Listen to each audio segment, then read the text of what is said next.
starting the recording. Right. I just had one question. How do I share? Do I share my screen so we can see the PPT? And then Yes. Yes. would you be able to see me if I share my screen? Yeah, they would be able to see you. Okay. Hi. Good morning, Yakshita. Good morning. So maybe we can start, you think? Okay. But could you please check if you can share your PPT first? Yeah, let me just try that and then. What about Sushil and Lamya and Mohanty and Aishwarya? How have you joined? Aishwarya, I think, has been part of our welding community for a while. So we've all seen her, met her.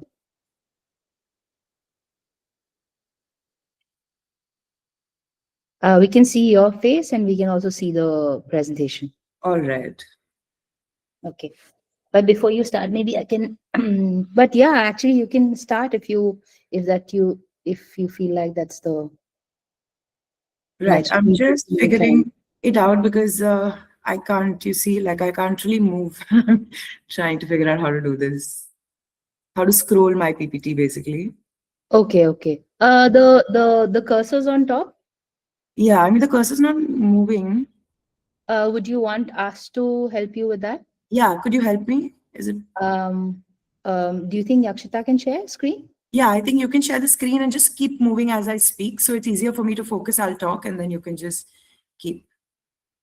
Possible, Yakshita, yeah. Okay.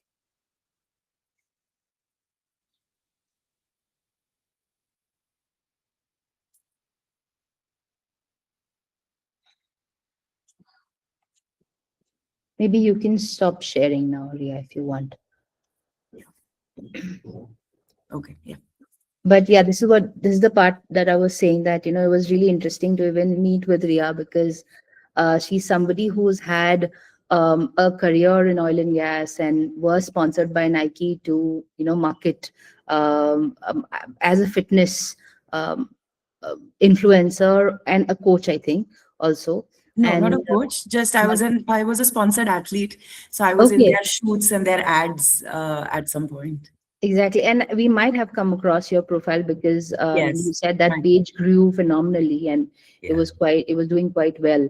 Yes. So from there to delete, I think you let go of that account, you deleted that account and then you started afresh. Yeah. You got trained as an Ayurveda coach as well as a yoga practitioner.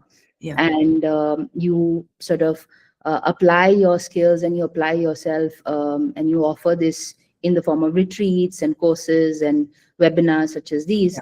So I'm so excited to really hear your perspective on how your transformation and your journey of growth has been. Right. And you've said that you've also overcome cycles of shame and guilt, which I can understand as a woman that we go through, especially growing up in a setup that we have grown up in the Indian community. Not that I'm blaming the community, but just the fact that some of these societal things come up. And also you have a company of your own which is called the Circle of Solitude. So really, we would really like to understand and love to understand your journey and how you've stepped into the field of integrative healthcare and what has it changed in you and how have you seen it impact others in the world as well. And so thank you so much for joining us today. Thank you for having me. Yeah. So I'll start. Let me start. Uh, Yakshita, can you scroll once, like just to the first page? Second page? Okay. Okay. So I'm going to start by, first of all, thanking you guys. I'll tell you what, it was my dream to speak. I think since my college days, I've been very passionate about speaking, public speaking, talking to people, connecting with people. And if you see the title of today's webinar, it says Master the Self. And this came to me at a very difficult time in my life. In 2019, I went through depression. And it was because there was a medical reason because of which I went through depression.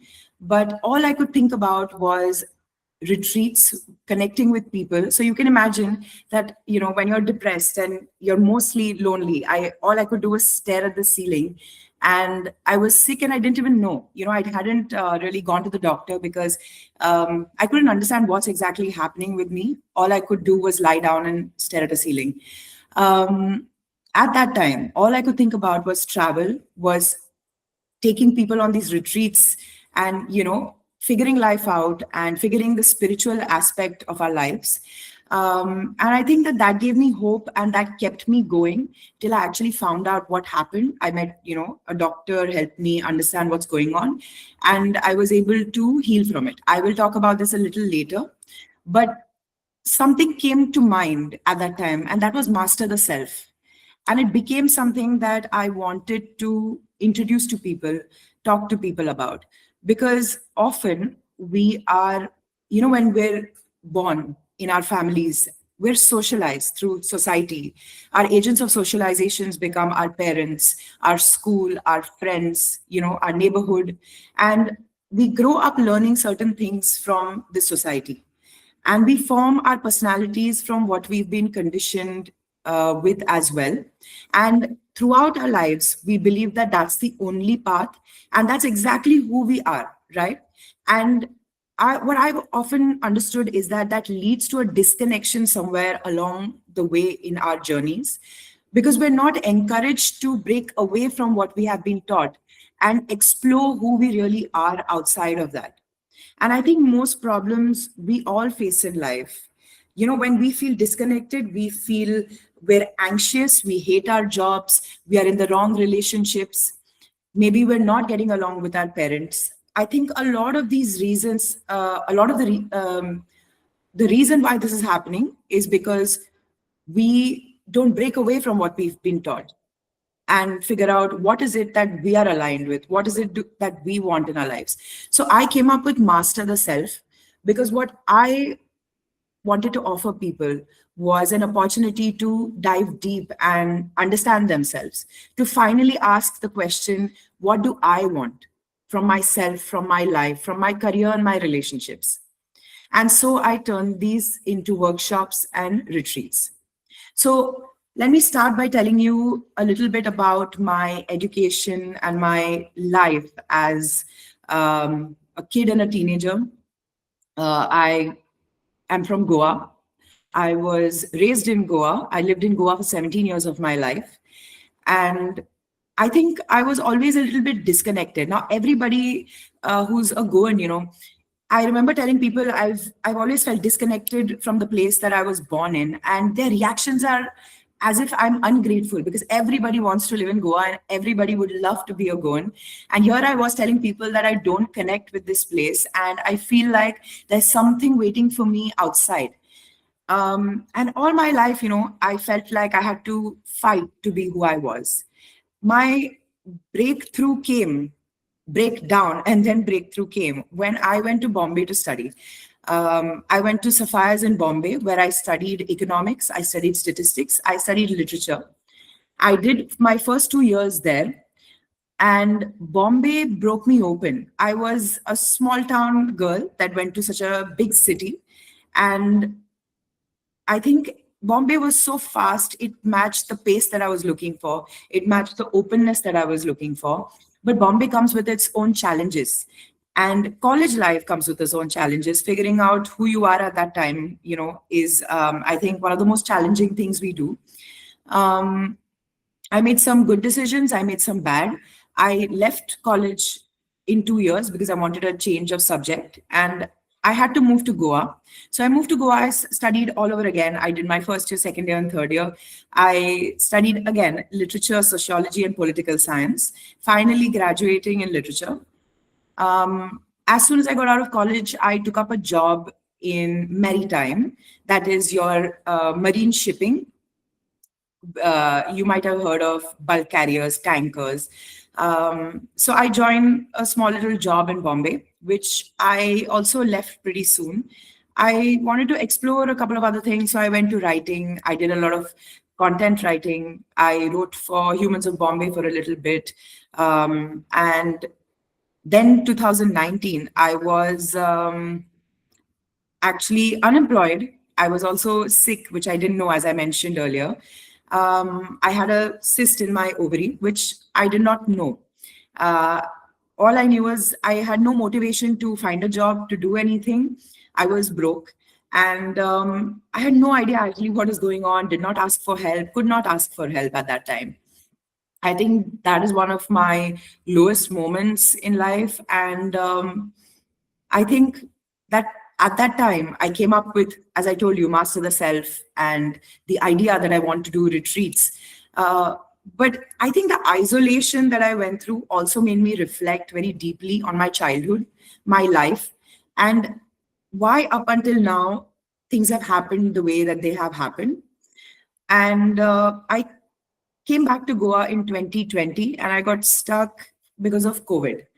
Um, so all I could do when I came back to Goa was actually get my health back. I decided that everything else that's happening in the world is outside of my control.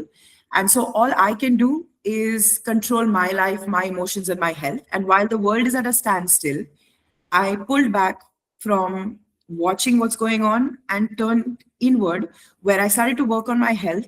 I started a business. And I started a business because it was a friendly chat that I had with a friend of mine who said, people are going through a lot of mental health struggles right now.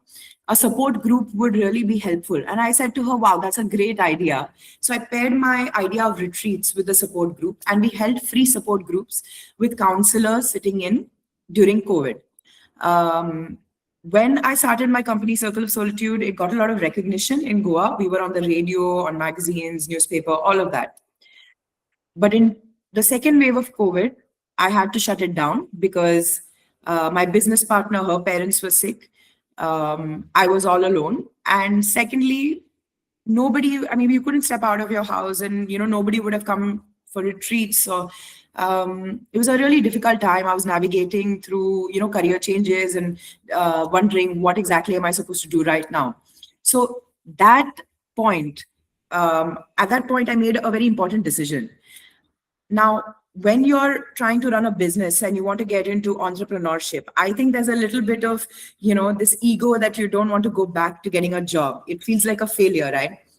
But I I told myself that if I have to handle a little bit of embarrassment and, like take a step back or take a step down and take a job, it might actually help me someday for, go after my dreams and go after it with a little more stability. So I took up a job. I worked in Pune. I moved from Goa to Pune again after the second wave. I started to work in oil and gas. Now, I had no idea. I was a beginner, complete fresher that was being trained in operations. It was tough to say the least. And what would follow after that is sleepless nights and the most, like, I think it's insane work that I've ever done. Because one thing I realized at that time was that nothing comes easy.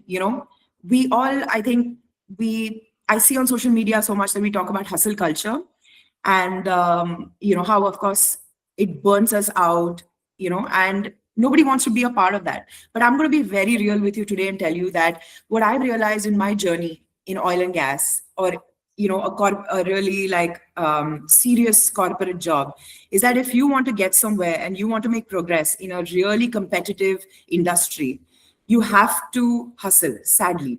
You have to work that much because there are people who are going to outwork you, people who are going to outsmart you, and people who are more experienced, more qualified, and better at their jobs. I didn't stand a chance. So if I had to make it there, I had to work hard. I've had sleepless nights, not had food on time. There's so much work that I have done at that time. I think that I was a whole different person. It changed my personality. I think who I am today is a lot of what, who I became because of my job in oil and gas. But I made great progress. And when you start seeing the progress, it becomes addictive. So now you're chasing a high all the time. You want to get paid more. You want to be able to do more. You want a promotion. And sure enough, I moved to Dubai after, I think, 2.5 years. I did get my promotion. I did get pushed to a commercial role, which in oil and gas is a really fancy designation. But you see, no matter sometimes how hard you work at something, no matter how much you sacrifice for it, um, sometimes fate has a role to play, and not everything in life is in your control.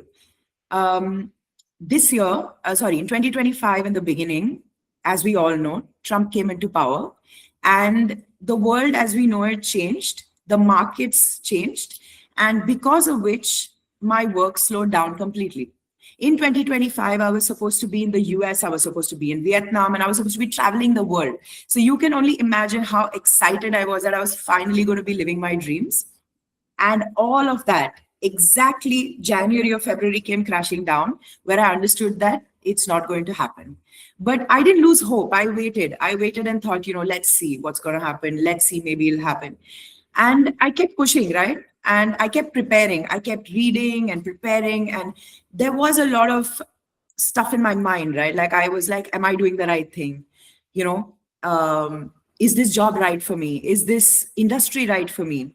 There was a point in November 2024 where I went to Greece for my meeting, my first ever meeting as a business development manager, and it went super well, right? And even in January, I think I was doing something, I had a project to do, which went super well. I was so confident that this is going to be something that I'm going to have for the long term in my life. I was dreaming of a grand life. I was already living in Dubai. I was traveling. Um, Everything felt so easy, so good, felt like I was finally being rewarded for all the hard work, the sleepless nights. And when it all came crashing down, when the markets crashed, I wasn't ready also to believe that this is happening at this time. So I waited. I waited for months. But I have to tell you, during these months, I decided that I'm also going to start Circle of Solitude again, which is the business that, if you remember, I'd started during COVID. And I decided that now is the time. If I'm not doing a lot of work in my job, when I come back from my job, I'm going to work a little extra hard. And when I come home, I'm going to work on my business. So I started Circle of Solitude. I was able to start a corporate vertical, tie up with one of the biggest private sector companies, oil and gas companies in India, and we hold mental health workshops for them. And that kept going on. I wanted to start my retreats, and for this, I would have had to depend on someone who teaches yoga. Um, and so I decided that at some point, I decided that I will maybe someday do it myself. And for now, maybe, work with someone else where I could collaborate with someone who will teach yoga for our retreats. But I think along the way, I started to realize that I myself have so much to share with people. This is my company. And that there is some kind of fear in me of one being seen, to actually fully embracing the part of me that had this dream because I was afraid that I will fail. When you're in a job, you can leave a job and maybe you can get another one. But when you start something of your own, and if you should fail at that, I think somewhere in your mind, there's an embarrassment. There is also this feeling of, what does this say about me? Third is the feeling of, am I, a failure? Like you start asking yourself many questions. And I think there's a big scope to feel so discouraged with life. And I think this is the reason, because I felt it before when I had to shut down the business. I was afraid of doing it myself. But there was such a long pause in my business development job that at some point I realized I have had an 8-year long journey of practicing yoga, of using meditation, using visualization, um, to truly change my life. I've had a deep spiritual path that I have always wanted to share with people as content, as retreats, as meetups, in any way that I can connect with people. I'm happy to do that, because if you see even my business development job, what was so special about it? Why did I enjoy it? It's mainly because I was connecting with people, and I felt that my strengths are connecting with people. So I could take that anywhere, right? I didn't have to only do business development. If I wanted to connect with people, I can do it my way. And so in 4 days, I was actually preparing for a meeting, and after a long time, finally, I was supposed to do a meeting, which might have changed my career if it had gone right. But somewhere along the way, I realized I'm lying to myself. It had been such a long pause in 2025 that I finally realized at some point that I was lying to myself and that I was hiding my truest desires, and that maybe I had become too comfortable. After a long period of instability in my life, I'd become too comfortable. And so I didn't want to make a switch. I didn't want to take a risk. And I wanted to stay put in where I was so that I could maintain everything. Because after you've gone through so much instability and so much of being in the unknown, I think finally having stability, security, living life with ease becomes very addictive. And I think most of us are actually stuck there. We're stuck in comfort. And so today, I will be talking about getting out of your comfort zone and how we can do that. So let's go on to the next slide.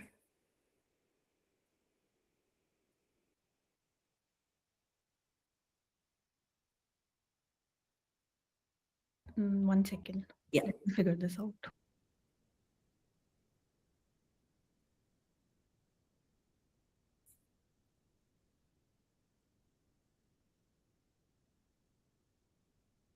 Is this You can go to the Good. next one. okay? This? Yeah. Yeah. Okay. So from this, if you see on the screen, I've actually told you a little bit. Let me go a little deeper into life story, the breaking point, and the awakening. Um, as Anuksha mentioned, I was at a very young age, I was sponsored by Nike. How that happened is I started to, in college, train with Nike. I had gained a lot of weight at some point when I had found out that I have PCOS, polycystic ovarian syndrome. It is very common in women. And I gained a lot of weight. Usually, when I was younger, I've always been into sport since I was very young. I've always been good at it. I've always enjoyed it, and I've always been active. Even in my childhood, if I go back, I want to tell you why movement is so important to me and why no matter who it is, even if they're telling me that I'm not doing okay emotionally, there's a reason that I always tell people to start moving, to start working out. It's got nothing to do with weight loss. It's got nothing to do with deflecting from what they're feeling. The truth of movement is that it keeps you centered and it keeps you focused. When I was younger, my mom, when she gave birth to me, see now today we have the terminology postpartum depression. We're talking about it openly. And at that time, nobody was talking about it. I don't think women knew what they were going through when they were going through it. And my mom now realizes now, so you can imagine how long after she's given birth to her children, she's realizing now, and we talk about it so much, that she might have had postpartum depression. I felt that my mother was not, I could sense the disconnection she felt with me when I was very young. She was also a working woman, an independent woman. My dad also was working. He had a really stressful, busy job. And they were really young, right? Once you get to that age, you realize what the mindset of your parents might have been at that time. And I think they were really young. And I felt abandoned. I felt like maybe nobody wanted me in my family. And this is a feeling I carried in my childhood, which I didn't realize until much later. But when I was feeling this loneliness when I was a kid, what I did was my coping mechanism was movement. I was an athlete. I would run, I would play. I was always outside doing something. And it's not that I had the intelligence to understand at the time, you're just a child, what's happening to me. I think that it was a very natural sort of a coping mechanism, natural instinct to want to move my body to keep the mind busy. And I think that that has been the foundation of my life. I don't know, I've never heard anybody say that, but for me, it's truly been the foundation of my life, where I feel like it's not about distracting yourself, it's not about deflecting, but a lot of life is outside of our control. And so, what movement has taught me in my life is that your body is in your control and your mind is in your control. And those are the only things that are going to help you get through anything. So, when it, early when I started to get, when I was sponsored by Nike, I found out that I had PCOS. And I started to share a little bit of that on Instagram. Someone from the Nike team picked it up. And I was training with Nike as well at the time. From there, they started to sponsor me because it was a 21-day challenge that I'd also won. And after that, they sponsored me because the people who were sponsored with me were already people who were into fitness. They were coaches, they were influencers. At that time, we didn't have influencers as such, but there were people who were posting about their services, or, because they were coaches, they were posting pictures and stories. Here's where I got a chance to talk about my life, because one thing I truly appreciate from my time with Nike and the woman who was handling everything was she encouraged me to speak. From my childhood up until this point, I was extremely quiet about my journey. I had suppressed all of my emotions. I'd suppressed everything that had happened to me because I got through it, as I was telling you, with movement, with friends, with life. I was moving forward, but there was a lot I was feeling inside of me that never came out. There was never the right guidance. Today we are talking about mental health very freely, but at that time we were not talking about mental health because there was still a stigma attached to it. So when I started to in Bombay, when I was sponsored by Nike, I was also doing my college. And I think that for me, handling so many things, also because I was so young and life in Bombay was moving, is so fast, it's so stressful, even for a student.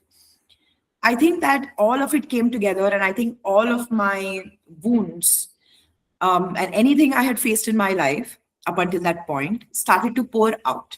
And so the breaking point is that everything at that point crashed for me.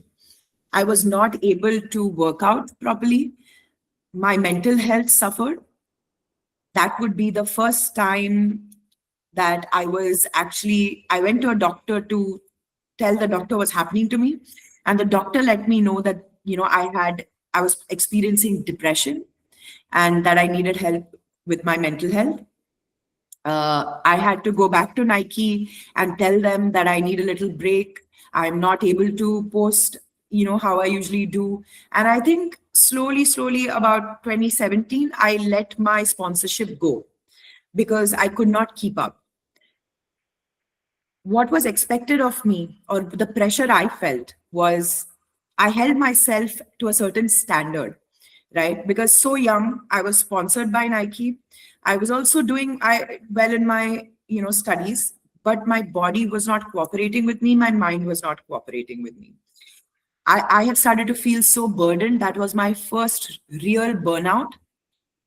I think that burnout felt so hard to get through that later in my life, I promised myself that I was not going to take myself back to that point.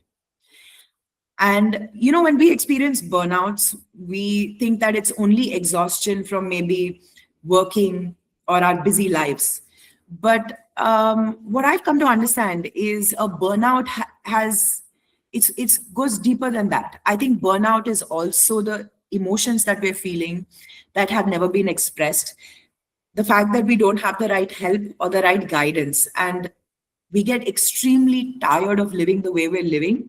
We're overburdened, and that's when we experience some of the most severe burnouts. And for me, I had a burnout really young in life. So I understood that overburdening myself, holding myself to a certain standard, is only going to take me, I'm never going to go get to my goal by overburdening myself. I need breaks, I need rest, I need help, and I need to ask for help. So I quit everything. This is where I decided, if you remember me telling you a little bit earlier, that I decided to go back to Goa to do my college all over again. And I think in this period of my life, I was going through a lot of anxiety, panic attacks. So my mental health was consistently bad. And this might be also the time in my life that I did not cope with it in the most healthy ways. I coped with it through, you know, distractions. And I think most of the times, what we think bad coping mechanisms are, I'm just going to tell you the most common ones. The common ones are, we think it's substances, it's partying, it's ruining your life in some sort of way. But a lot of times our coping mechanisms also become getting involved in chaos, self-sabotaging, creating situations in our lives where we know it's not going to end peacefully, or even in our own minds when we constantly get into cycles of holding ourselves back, putting ourselves down. We often do these things to ourselves, and I think these are means of coping, because I think none of us truly know what it actually means to, how do you move forward from this, how do you heal from this. None of us have definite answers, and to be honest, I think nobody can tell us. There is no guideline as to, if you follow these steps you're going to heal. It's all trial and error. And I think so at this point in my life, the awakening was understanding these things, that you cannot escape from your emotions, you cannot escape from your pain. And this was the first real understanding of mental health, of myself, and the first real, when you've lost everything, there's nothing now, there were no achievements anymore that I was proud of. I was in fact taking many steps back. I was redoing college. I was, while everybody else with me was already graduating, I was redoing college. So I felt like I had taken many steps back and that I was left alone in this journey of mine. So when I started to become aware of mental health, as I said, or my own patterns of self sabotage, or how I was holding myself back, um, there's a lot of struggle also that comes with it. I mean, when you start understanding, now accountability doesn't come easy always. I think that's one of the most difficult things to do in life, is to truly take accountability. And nobody also teaches you how exactly do you take accountability. So, okay, I will accept that I'm doing this, but now how do I move forward from this? And I think so this struggle was mainly understanding, how do I take all these struggles? I have so many problems. I have so much understanding of what's going on with me. But now how do I take this and transition from it and actually make this work for myself? So I want to be very honest with you here, okay? For me, at that time, I had fully given up. I was a little bit defeated by life. And I think that I wasn't sure of what exactly and how exactly I wanted to move forward from this. So this is the first time I learned how to sit with my emotions, sit with my struggles, and allow life to happen without trying to control it. And I think the first thing that I would tell anybody, in if you want to transform your life or move forward from anything that you're going through, is to first sit with it. First, take notice of what exactly is going on and understand that you cannot remove it out of your life. You cannot suddenly change your life. Transformation takes time. A change takes time. And here is where I kind of decided, let's take it one day at a time. And so I did what was the easiest thing to do, was just finish what I was doing. Just finish college. No matter what I was feeling, no matter what was going on, I tried to get my life back on track simply by doing very simple things. To first make a routine for myself, which is, I have to go to college, I have to do my stuff, but what is my life outside of that? If I'm feeling left behind, that everyone my age is finishing college and I'm still doing it again, what else can I do for myself? And so I started to write more. I used my Instagram, which earlier I used to post fitness content on. I started to write more, express myself. I started to connect with people in a different way, which means that I was more vulnerable. I was more real about what I was going through. And you'd be surprised at how many people actually responded so well to that. How many people would message me and talk to me. And I felt less alone. And I'm sure they felt less alone as well.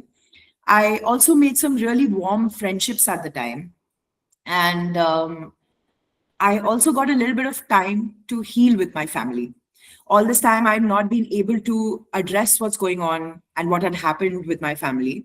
And I think at this is the point at which I started to go back to my family and have a conversation about what exactly it was that had happened so far. And none of it was easy, but it was a very slow process for me. And I think that the mistakes I might have made, along this journey might be getting a little, at some point, I did get impatient. I kept losing hope, feeling like there's nothing out there for me and that this is not going to change. And as I told you guys, I was already anxious. I was already going through panic attacks. But the only thing I could use, and again, coming back to very simple things that I have always used to come back to my body and to feel okay, is movement, is connecting deeper with myself, with my spirituality. And another third thing I started doing here was educating myself. By that, I mean that I started to research, I started to learn more, I started to understand psychology. And this really helped me because the more I read, the more I understood.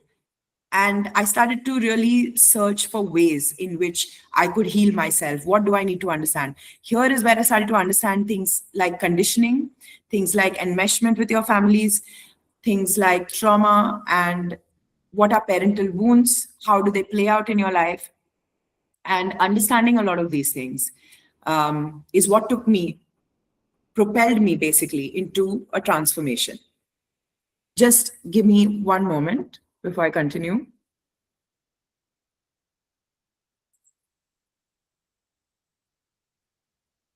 Okay, so now I'm just going to quickly go into what exactly I feel really helps you in a transformation journey. Okay, because I think we don't have too much time, so I'm going to try to keep it short. Um, I have mentioned how movement has helped me. When I say connection and spirituality, I also mean, now when we think of spirituality, you'll always remember the aesthetic that maybe social media has created for us. That is, you'll see aesthetic backgrounds and maybe yoga and meditation, and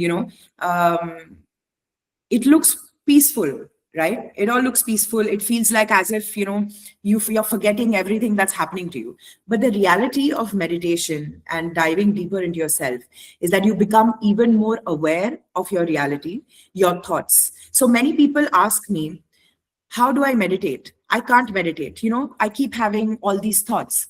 And the one thing that I would really like to educate people on is that meditation is meant for you to listen to your voices in your head. It's meant for you to process your emotions. It is difficult, but that's exactly what we need, right? Like, because how else are you going to listen when in your daily life you have so many thoughts, but how do we process them? When you close your eyes and you tap in, you just listen and let your thoughts flow, no matter how uncomfortable they are. If you sit with it, even for 5 minutes, take deep breaths, you will realize that your thoughts will slow down. And as your thoughts slow down, you're able to hear yourself better. They trigger you, and that is what they're meant to do. And you learn slowly with the process how to work through your triggers. Triggers are not your enemy. Triggers only show you what needs to be healed. Okay? Going to the power of being alone. The power of being alone, I write that because I feel that I named my company Circle of Solitude because it is my belief that you find your soul in solitude. I think that when we're away from people. We're away from all the things that influence us. We're able to hear ourselves clearly. We're able to see ourselves clearly. So, in my journey and how I achieved transforming my life was I realized that I was a very social person. I was always around people, or I always listened to people, and till until this point I got along really well with people because I would not put down firm boundaries. I would, I was always like, I'd get along with everyone. But when I isolated myself, I pulled back and I realized that I need to spend time with myself. I started to see myself clearly. I started to hear myself clearly. I started to see which relationships of mine are only benefiting from me and I'm not benefiting from them. Now, relationships are not transactional. But if one person is benefiting from you while you get nothing out of that relationship, it's still an unfair relationship, is what I started to realize. And a lot of times, such relationships also drain us emotionally. And when you pull away, you're able to see with clarity how you're being treated. Am I being respected? Am I being considered? Am I getting the love that I need? Or do I keep on giving with the hope that one day I will be loved the way that I want? These are some of the realizations that I had. And so I mentioned power of being alone. Coming to boundaries. Once you realize where your boundaries are weak, when you spend time alone and realize where your boundaries have been weak, you learn also where you need to put down boundaries. But just because you realize that your boundaries have been weak doesn't mean that you magically or automatically start to put down boundaries. I think the best of us, like people who, I think even psychologists and psychiatrists with PhDs might struggle to set boundaries sometimes in some relationships because it is the most difficult thing to do, and there's also a delicate balance. There are firm boundaries and sometimes you have to let go of some boundaries, maybe sometimes when it comes to family or very close relations. I think it's a delicate balance that we have to learn in our lives. But one thing I've advocated for very strongly in the last few years of my life is boundaries, because I don't know if we have enough time, but I wanted to tell you that there are, in the last few years of my life, I've realized that my boundaries have been very weak. And by that, I mean that at some point I did feel that I was not seen for who I was. I was not respected for who I was. And I think there was no appreciation for what I brought to the table. That is how I felt. And I spent quite a lot of my life feeling angry at other people that, you don't see it. You don't see my value. You don't respect me. You don't, whatever. And I think that accountability really changed my life. I realized that if somebody doesn't see my value, I need to take accountability and step away from that relationship. Because what exactly is the point of being in a relationship that does not see you or does not value you? And that is what accountability really means. It means that I see my part in every situation. Now, if someone does something to you that's really bad, I'm not telling you to forgive them. By that, I mean, I'm not telling you to just let it go and blame yourself for it. There's a difference between accountability and there's a difference between blame. You don't blame yourself and you don't blame other people. But let's just say that, I'll give you an example. Say that I'm in a public space where someone comes and attacks me or violates me. Okay. In this situation, I'm not going to blame myself, right? Because I have been violated.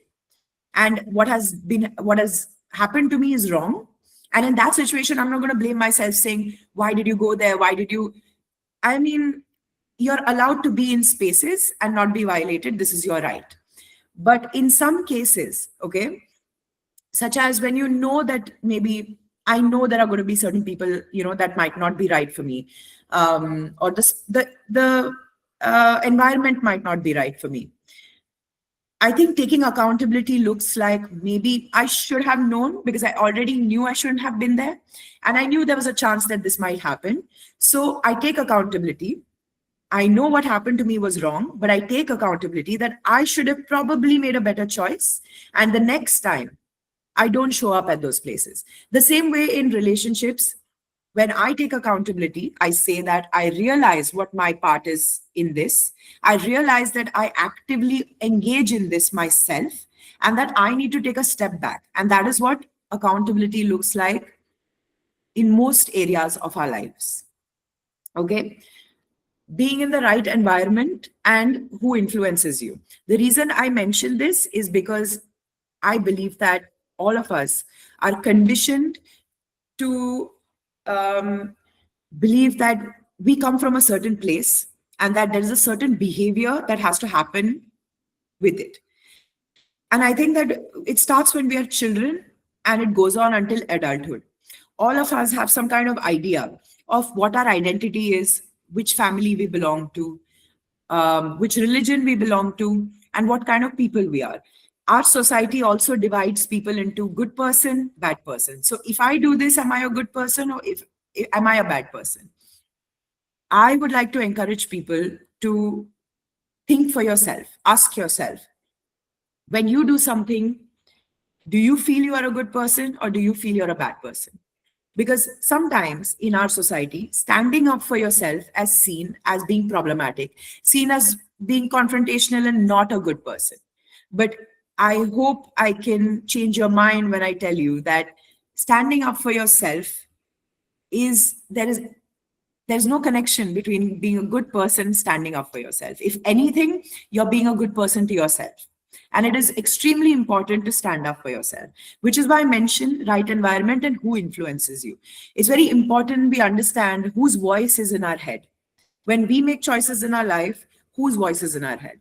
That brings me to internalized shame. Can you come down to the...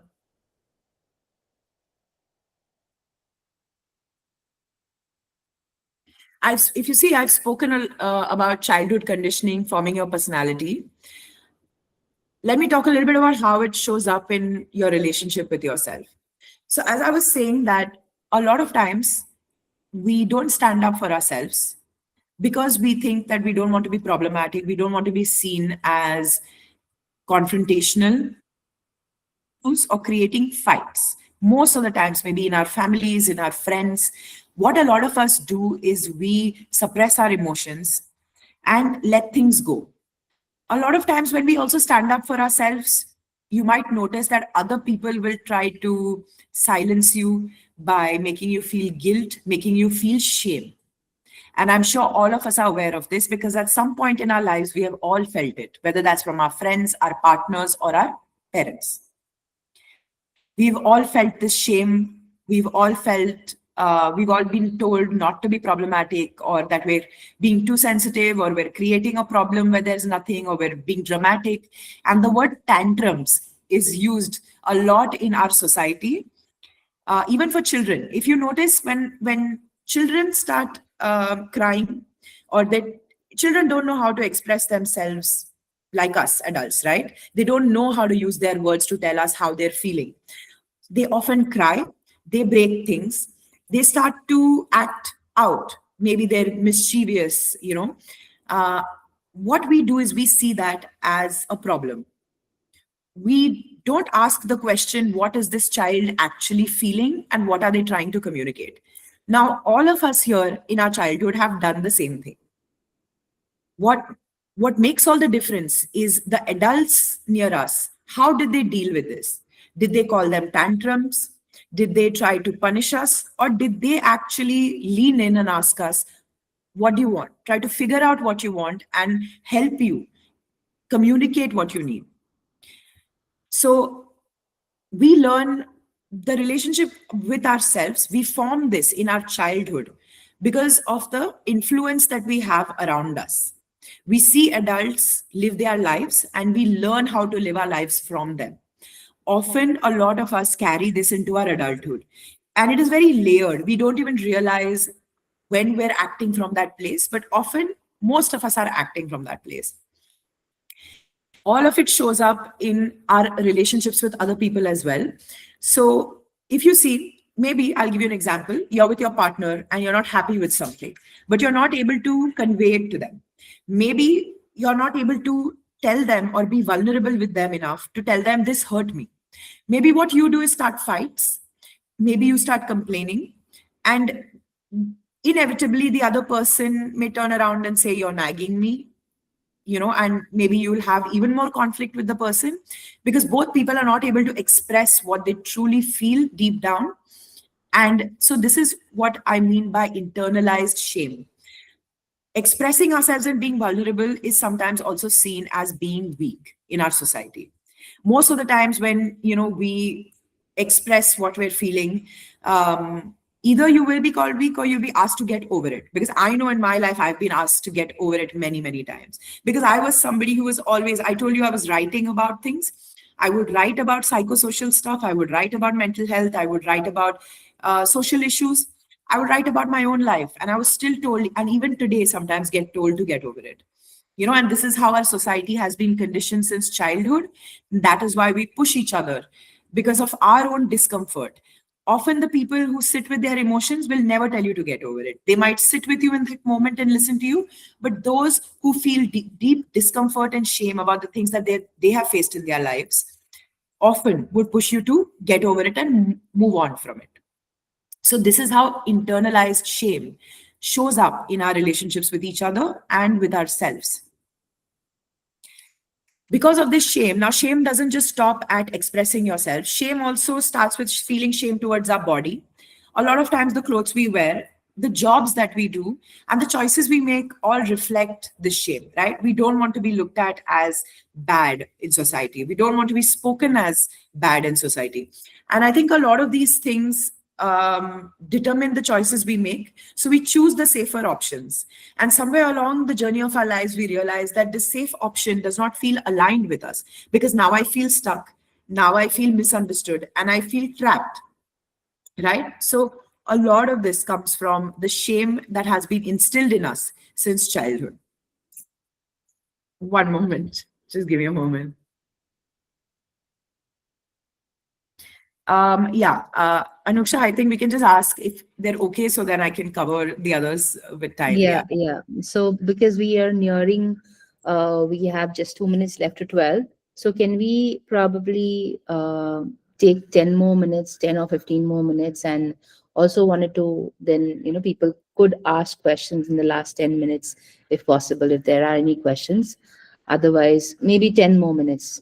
Do you think in 10 more minutes we'll be able to be done? Yeah, I can. Yeah. Okay, so then 12:10. So then just that leaves us in the end, if people want to stay back and ask questions, they're free to. All right. Should I continue? Yeah. Okay. Um, okay. So I'm going to keep this short because I think talking about these topics, of course, requires a whole lot of time. And maybe next time I can, talk about my whole story and go into detail. So I'm really sorry, I'm going to leave out some stuff, but I'm here to give you guys very real ways of how we move forward. So I'm going to try and stick to that in the next 10 minutes. So I apologize for not being able to fully explain. Let me try and keep this short, okay? As I've told you now, that internalized shame shows up in all the choices that we make, and we always choose the safer option. So I think the fear of the unknown is exactly that. We don't know what is beyond that point, because we are also afraid of exploring what's beyond, right? Because I've often seen people wonder, what will people say about this? What will people say about me? How will I look? I'll give you an example from my life. When I told you that I wanted to quit oil and gas, one, getting to business development in oil and gas is probably one of the most difficult things to do professionally for anybody. And I felt that it had just fallen into my lap, and letting it go felt like I was ungrateful for what I had in my life and that I was not making the most of it. I also felt that I was, that I had done nothing valuable here, that it had just been wasted. And I actually realized that I was feeling some kind of shame. I was feeling a fear of embarrassment that came from way back in my life, when I told you that I changed, when I felt left behind, that everybody was moving forward, but I had been left behind. And I think that was my shame that showed up for me from years back. And I still took the leap because I'm much older, I've lived much more life now. And I know that no matter which direction you work in. If you consistently work and you work hard, you can build anything that you want. You can build it from scratch over and over again. And it's not just my confidence, it's a confidence I want to instill in all of you guys that are here today. Because what I'm not able to cover, because we have short time, and I don't think I can cover my entire life up until now in one session. But what I can tell you from my journey is that at every point, whatever I've told you guys, I have gone up and gone down and gone up, and my graph has been like that. To the point where I always wondered, why me? Why does nothing stick? Am I not good enough? Do I not have the intelligence? Do I not have the skill? What is it? And I changed the way I spoke to myself. I said to myself, maybe this is not aligned. In our journey of life, we change along the way. And I realized that at every different point in our lives, different things will align with us. Just because I started something in 2017, it doesn't have to stay till 2027. Along these 10 years, there is so much in my life that would change. I am a different person. I've grown, I've changed, my preferences are different, my mind is different, my life looks different. And different things will align with us at different points. Maybe some years back, oil and gas looked great. Maybe my fancy designation felt great, looked great, my life was great. But maybe somewhere along the way, it stopped being aligned with who I was. Maybe I had a different dream and it was calling to me, and this is a different phase of life. And so I stopped taking it as a failure. And see, here I have all you guys today. And I opened this session today by saying that this was my dream to be able to speak to people and connect with people in this way. And I think that it's only been possible because I took the step, I took the risk. And instead of looking at it as a failure, I've looked at it as an opportunity to build what I could never build, right? And that's what I wanted to share with you guys today. That at every point and in every decision of our lives, we're going to feel a fear of the unknown. We're going to feel a fear of embarrassment. We're also going to feel the fear of how we might be perceived by others. And it is the most normal thing. I'm not going to tell you not to feel it or, it shouldn't happen. What I'm telling you is that you're going to feel it. It's just a natural reaction. And that we need to accept our emotions just as is. They don't say anything about you. You can always feel an emotion and decide to get past it and change how you feel. And that has been my experience of life. No matter how many setbacks I have faced, it felt really bad for some time. I sulked, I cried, I did what I needed to do. And then finally, at some point, I realized that I have to get up and I have to practically work towards changing my life. Now, how does that look? Is you become aware of what is stopping you. As I mentioned earlier, we take accountability. We realize where are we engaging in things that are not healthy for us and that are not working for us. I'll give you one example. Maybe if I had stayed in my job in oil and gas and said, no, I cannot get down from this designation. This is something I've worked so much for. I've not eaten, not slept, taken so much from my seniors. And still, I've got this promotion. How can I let it go so fast? I think that if I had stayed in that ego story, I would have stayed stuck for a very long time. And if the markets had not changed, or if I did not get any job, if I did not have any project, I might have gotten fired. And I would have also lost the time that I could build something of my own. I would have lost all this time in, like some of you guys have watched my content. I was not able to make content while I was in oil and gas, but I've always wanted to make it. So I would have wasted all this time and just stayed in something that was not serving me, out of an ego story, out of the shame I would feel if I left it, right? But even if you're uncomfortable, you take the step and you move forward. What also helped me is what I've listed here, journaling. Now, just sitting with your thoughts and meditation may not help some people. But what really helped me is also journaling along with meditation and sitting with my thoughts. When you start writing, sometimes you realize that a lot of the things that you won't say out loud, even to yourself, you might end up writing it because no one is reading and no one knows what you're saying in that paper. what I would suggest, and I do this myself as a practice, every time that you start feeling really heavy, write down all your emotions absolutely unfiltered, write down your thoughts unfiltered, and then burn the paper if you can. For me, that's a releasing way of releasing my emotions. It's just a psychological way of telling my brain that I am letting it go.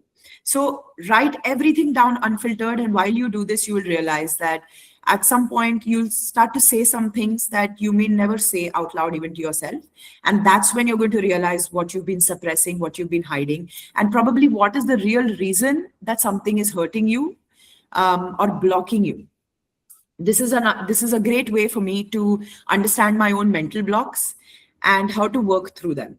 I do a lot of journaling. I keep writing. So if I'm stuck with something, I start writing. Just how do you write this? You just start writing how you think. I'm feeling this, this happened, this happened, this happened. Doesn't matter how you write it. Just keep going. Okay. You will at some point start to see in your own writing, as you keep going and writing what's troubling you, everything that you're feeling will start to come out. And I suggest you write it on paper and give yourself some time to keep writing. At some point, you're going to realize what's truly been hurting you or what's keeping you stuck. Therapy also, for some people, therapy is extremely beneficial. If you're not able to do it by yourself, there's always support. And I always encourage people to go to therapy. Even if you feel that, you know what, I don't need help, it's all okay. But always better to go to therapy and get help from a professional, because you will get the right guidance and the process of understanding yourself will be faster. When I say making bold choices break out of fear, what I mean is that everything that you're scared of, once you do that, you break away from the fear that's blocking your mind. Most of the times we don't do things because we're afraid. For example, I was afraid of being seen. When I put out content, I said, but what if people think I'm cringe? What if people think that, oh, she keeps talking about the same thing over and over again? These are some things I thought would happen, because in my past, when I was writing, I know that I was mocked. I know that people were laughing at me, but there were so many more people who were also connecting with my writing. So many people who left me DMs and comments, which made me realize that, they found comfort in me. And I found comfort in the fact that someone was listening to me. And so when I started making content now as well, I was worried how it will be received. I was so afraid of hate comments, to be very honest. But when I faced my fear, I realized it's not so bad after all. I mean, you can just choose not to engage and continue what you're doing, right?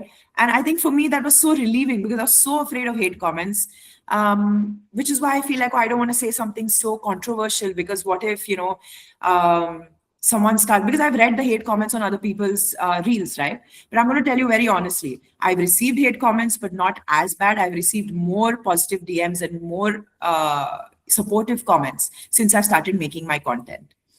And so I always say, push yourself to face your fear. I have always had to face my fears.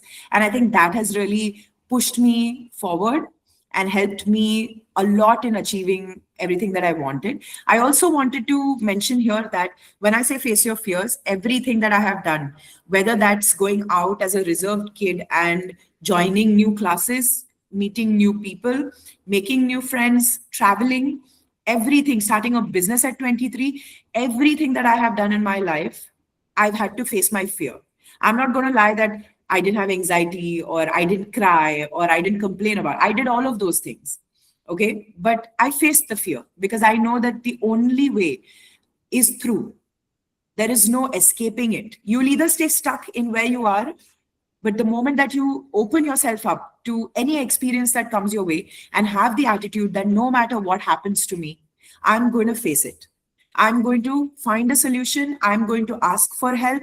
I'm going to find out the right information that will guide me onto a better path, guide me towards my goals. That attitude will truly, I promise you today, if you have that attitude, you will 100% achieve everything that you want to achieve. And I'm saying this as someone who has, I've told you, had the most up and down, unstable life, going into now a period of my life where I'm more stable, where I'm able to chase my dreams, my goals. And even in these 5 months that I have opened myself up and faced my fears, it has been the most rewarding journey. And I'm really happy that I've been able to do that. And so I will encourage you to do the same thing. Can we go to the next slide?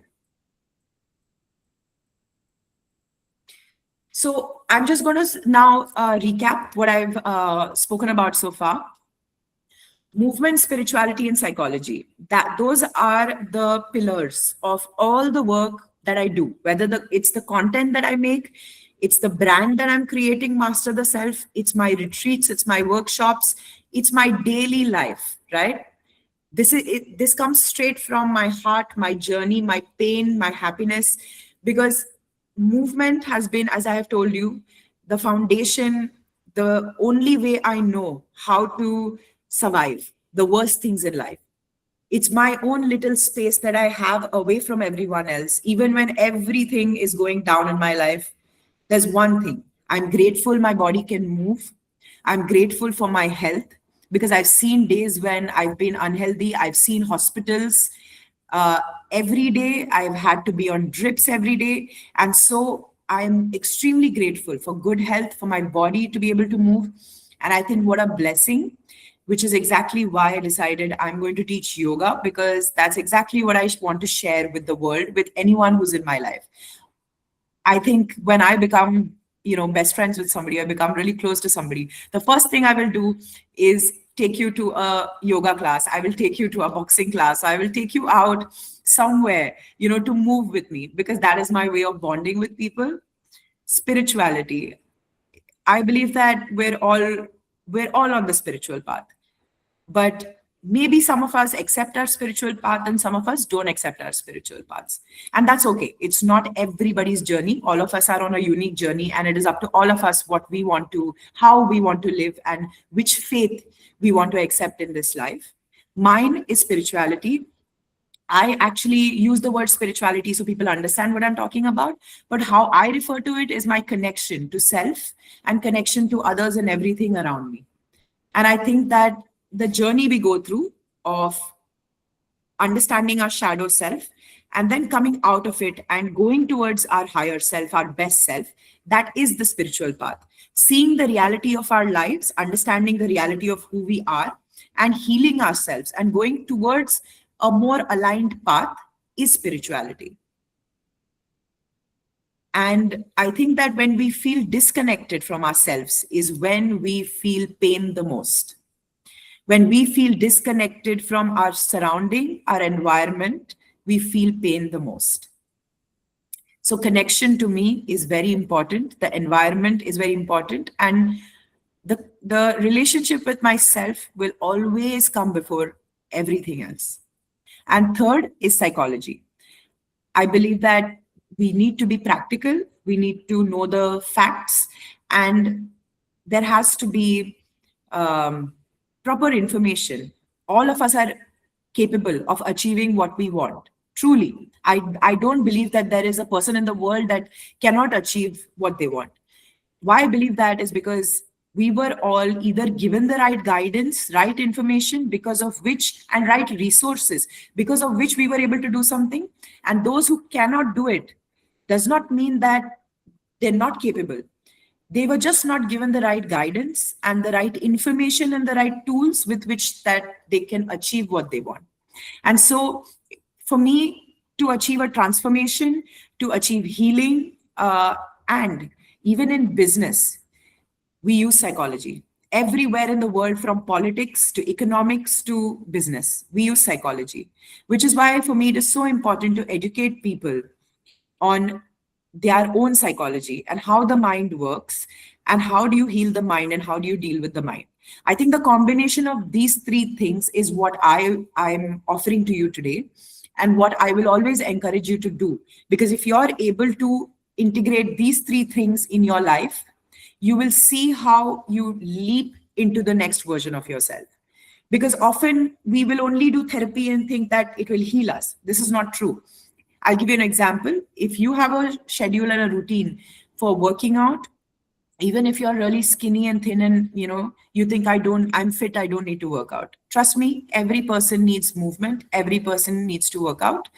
So work out, Get deeper into your spirituality, not just spirituality, whatever your faith is, whatever makes you feel connected. Maybe you feel the most connected while you're sitting out in nature, when you're in the mountains, you're at the beach. Maybe you feel most connected when you're listening to music. Whatever it is that makes you feel most connected, I would encourage you during the day, take at least 15 to 20 minutes or half an hour to do that. Take 1 hour out of your day to work out, and 1 hour out of your day just to read something, to educate yourself. Maybe you like a little bit of psychology, maybe you like economics, maybe you like current affairs, or I'll also give you an example. Maybe you like celebrity gossip. Do you know how celebrity gossip can help us understand life? It's truly amazing. You can watch people's lives and understand how two people function in a relationship. You can understand how fame can, you know, fame is often a way. If you see celebrities, influencers, we see so much of them and their lives online today, right? And what I do is, instead of, I don't come from a place of judgment or wanting to know and attach any kind of meaning to their actions, but what I do is I observe and ask myself, how would I react in this situation? Why do you think they're doing this? Why do you think this happened? And it gives me a lot of insight on human behavior. So even if that is your interest, I would suggest to learn more about it, to lean into it a little bit, and give yourself time for these three things. And I promise you, if you do it regularly, you're going to see a massive change in the way that you feel, whether you're dealing with anxiety, you're dealing with feeling like you're stuck in your life, you're feeling like you're in pain, you have faced loss, you're facing grief. If you use these three as a coping mechanism, something to rely on, a plan, I promise you, it will propel you forward into the kind of life that you want to live. Can we go to the next? Yeah. So now I'll take any questions you guys have, if you have any for me.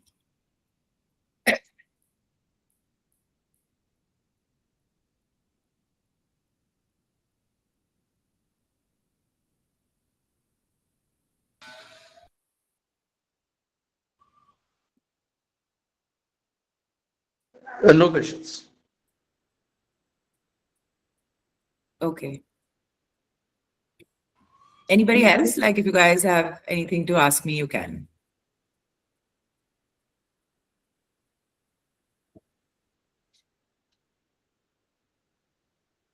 How do you know you have gotten over internalized shame? Okay. Um, I'll try to give you an example from my life. I think,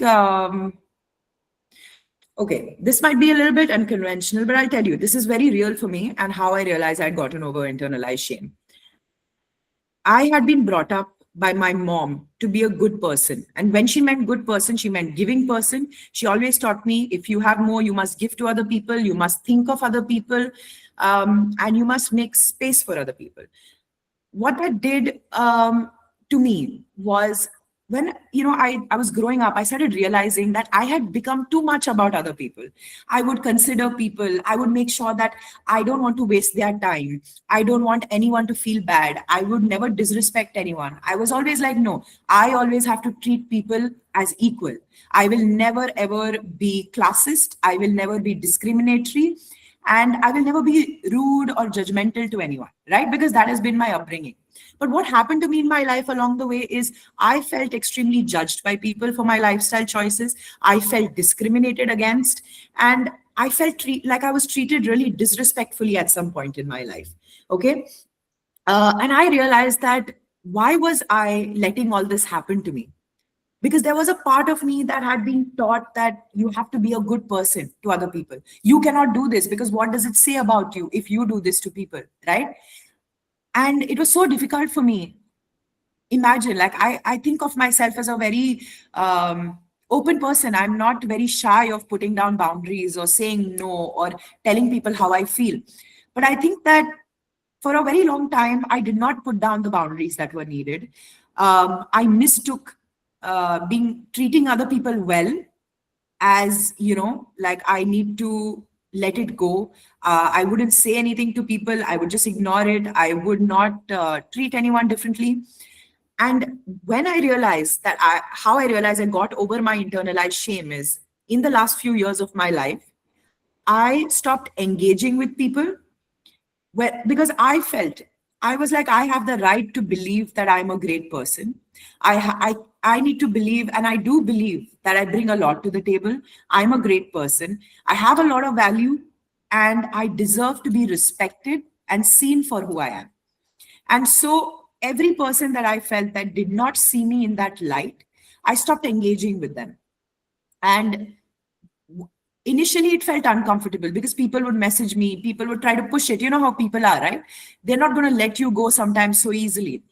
But I realized I'd gotten over that shame when I started to actually put down my boundaries, and I didn't care what they called me behind my back. I didn't care what they were saying. They could make up stories about me, they could say whatever they want about me. What was more important to me is my peace. And not just with these people, in every relationship of my life, whether that was work, whether that was friendships or partners, I made sure to stand firm on what I wanted, what I needed, because I had prioritized everyone else in my life for so long because I felt like I was not being good. I was not being of service to other people. But why do I need to be of service to other people?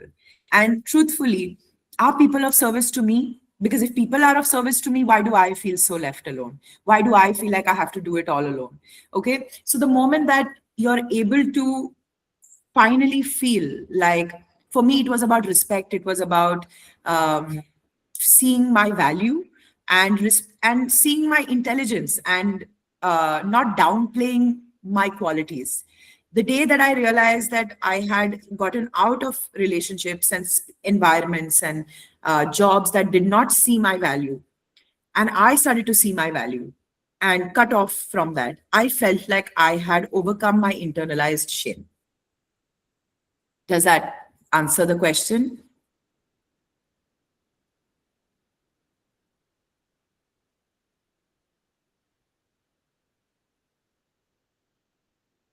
How can someone break the cycle of making progress? How can someone break the cycle of making progress for a few months, then crashing emotionally due to grief and guilt, and stay consistent while working towards a long term goal? So, this is a really nice question. Thank you. Very important. See, even in my journey, as I told you, I have not always been consistent at the top and on my A game. I have, even if I started, like, even if fitness has been a part of my life since childhood, I've taken many breaks. And the reason I quit Nike is because I did not look like an athlete anymore. I'd gained weight. I felt like I couldn't eat right. I couldn't balance anything. I could not, I was going through a bad relationship. I was, struggling with that, going through ups and downs there. I was gaining weight. Um, I was not doing very well in, college, and everything seemed to fall apart at that time. And to be very honest with you, that's not the only time that's happened to me in my life. It's happened multiple times.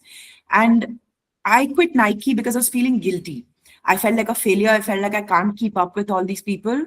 And I didn't want to disappoint anyone. So I quit. And after that, I think I stopped working out. I didn't work out regularly because there was so much of a burnout that I just didn't want to do anything. I had to stop, and I had to really take care of my mental health before I tried to take care of my body and get in shape or anything like that. There was a lot of guilt, there was a lot of shame for not keeping up. And in fact, I'll also tell you this, even in my career, I'm a late bloomer. I was broke for a very long time in my life. I did not even have the money to support myself, right? Which is why I went to my parents' house and I lived there, and often felt extremely, deeply pathetic deep inside, that I could not do anything for myself. And so it all showed in my life because of that guilt and that shame that I was feeling. I was not working out, I was not eating right, and I gained weight all over again. When I was sponsored by Nike, at one point I had abs. I was extremely fit. My body could do amazing things. But Along the journey, I gained a lot of weight. And slowly, I started to realize, gradually that fitness is really fitness or doing anything in your life. It's not about being on your A game throughout the journey. The journey itself is of going up and going down, because we are in our human lives, in the world that we live in, we are going to go through ups and downs. There are things that are going to happen in our lives where we experience grief, where we experience pain. Our mind is not going to cooperate with us always, and ideally we should not beat ourselves up when that happens. I often look at it as an injury. Now, you guys know, all of us know, the best athletes in the world get injured. And they definitely feel defeated. They definitely feel down on their luck. But can they play with the injury? They cannot, right? Nobody will let them, because if they play with the injury, they're going to fully probably damage something and going to be out of the game, which is the same logic I would use in life. We cannot always be on our A game, and we cannot put pressure on ourselves to be on our A game, right? We have to experience, we will experience some emotional downs. We will experience periods in our lives where we don't do anything. And that's completely all right. And even if and I know we feel the guilt and shame, but it comes with practice telling yourself. There's an inner dialogue that you need to have where you talk to yourself with compassion. And I often tell myself, it's okay, you'll get back into it. It's okay, you'll lose weight again. It's okay, we'll get back into the routine again. Every time I do something which I feel I'm disappointing myself, or I feel I'm held back, I tell myself, you know what, it's okay, we'll do it. There is a voice in me that I use where I treat myself like my best friend, right? I tell myself, and I use we. I can keep saying I'll do it, but I use we can do it. And I say we, what I'm trying to tell myself is there's two parts of my brain. One part of my brain is giving up, feeling shame, guilt, and feeling left behind. So one part of me, which is, the more compassionate side of me, the more softer side of me, I let that softer side talk to the other side and say, we will do it, because we all need support, right? So I try to give myself that support and say that, we can do it. And often that has really helped me in my journey of life, that every time I felt like I'm down on my luck, something's happening, that if I show myself compassion, even if the world is not showing me compassion, the world can hate me. But the moment I show myself compassion and say, I will take my time, I will give myself love, and I will support myself. If nobody else does, I will stand by my decisions, my actions. I'm able to get to where I want to go, because the journey that we are on, it's our own. We're not in connection with anyone else's journey. We're literally on our own timeline and our own journey. So don't rush yourself, and feel the grief, feel the guilt, because only by feeling it, we will release it. Okay, that's it. Thank you so much, Rhea. Yeah. And is there anybody else that would like to ask a question? Otherwise, I think we've come to the end of our session today, and a quite an inspiring journey that you've had, and one that's filled with lots of ups and downs, like you said that but what I see consistently is a lot of the amount of support that you've provided yourself, and the internal critic that we all have, the volume of it almost feels like it has toned down so much. It has, it is so less that sometimes you can't hear that critical voice, or you're able to sort of let that go. And it's extremely inspiring, and I'm sure a lot of it people can learn from you, with your probably your webinars or your retreats or all the offerings that you provide. And we will keep sharing that with people. I think people who've come in here can drop in their email ID, so we can send them this recorded session, and we can also send them information about your Right, retreats and your webinars, because I know that you have an upcoming retreat now. Yes, In the yes, month of February. yes. In Goa, isn't it? Yes, I would like to, just 2 minutes. Yeah. I have a retreat from the 12th to 14th of February in Goa, in Bagator, North Goa. I currently have 2 spots for it. It's for women. And if you'd like to attend, please let me know. The spots are still open for now. And it's still early. So, I'm sure you can make time. I will send you all the details. If you want, you can message me if you follow me or Anuksha, and we will send you all the details of the retreat. So yeah, please let us know. The retreat is based on these 3 pillars, as I've said: movement, psychology, and spirituality, which I combine the three. We're going to practice a lot of visualization. We're going to practice meditation, yoga, all of these things.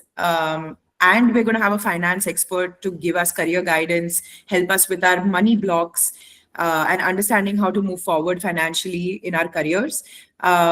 So, yeah, do let me know if you guys are interested. And I also want to apologize. We couldn't do the visualization today. I'll hold a very separate session only for the visualization. Because I would really like to guide people through one, but Absolutely. I'm so sorry we didn't have enough time. I think this is a really heavy topic and a long one, so I've learned now to take more time, and 1 hour is not enough. It is, But yeah. 1 hour is never enough. You're yeah, right. And yeah, yeah, and I think there's some very, very interesting points that were. I know that visualization wasn't part of, was supposed to be a part of today's session, but it wasn't. But then there are a lot of other interesting points that you shared, which was around meditation, about how to look inwards and how to be able to be alone and then set boundaries. All of it was, I think, great information for people to, even if they pick up one thread around meditation and all the uncomfortable feelings coming in meditation. And meditation is not just feel good. So even, or journaling about all of those thoughts that you're talking about is going to be a helpful, I think, addition to people's self growth and right. I transformative would I journey. would also like to hold, maybe, because this has been just an introductory thing, and I wanted to just introduce myself. And if maybe we could, do more specific webinars where we go deeper into how do you set boundaries and what are boundaries. So maybe we could, dive deeper, and we will hold those as well. And I think that also will be like an interesting thing to do. Perfect. And we really hope that you'll show up for it, so we could do some more work together. Yeah. Yeah. Thank you for And we whoever. will also, I want to let you know, there'll be more retreats that I'm holding. If you guys cannot make it to Goa, I have requests from places. So I just want to let you guys know that I have requests from some place in Himachal. There is a place 2.5 hours away from Goa, on the border of Goa, Maharashtra, which is a really beautiful place. There are so many other places where people are asking me to hold retreats. So if you can't make it for this one, in this year, I intend to do more. So I really hope that you guys will be able to attend those. Yep. I will put it all out on my social media, and HealCare will also promote it. So Yes. we Thank hope you. that you'll be there. Yes. All right. Thank you so much, Rhea, for the time. And Thank you. like you said, we will hold more such webinars and retreats with Rhea, and as well as with many other integrative healthcare practitioners that we have on our platform. So I hope you've signed up or subscribed, or put your email address on our website, so that we'll be able to reach out to you, and your numbers can be dropped to either Yakshita or me, and we are part of a well-being community. So in case if you want us to, if any one of you are not signed up on our network, you can leave your email addresses here, and then we'll sort of mail you back with all the information. All righty. Yeah. Also, thank you for your message, Aparna. Thank you so much. That's really nice for me to hear. At one point, I really thought I was rambling, but I'm really grateful that you guys could take something back from this. So thank you so much for your questions and messages. Hope to see you soon. Yep. All righty. Bye. Bye. Have a Bye. nice day. See you guys. Bye. Bye. Bye.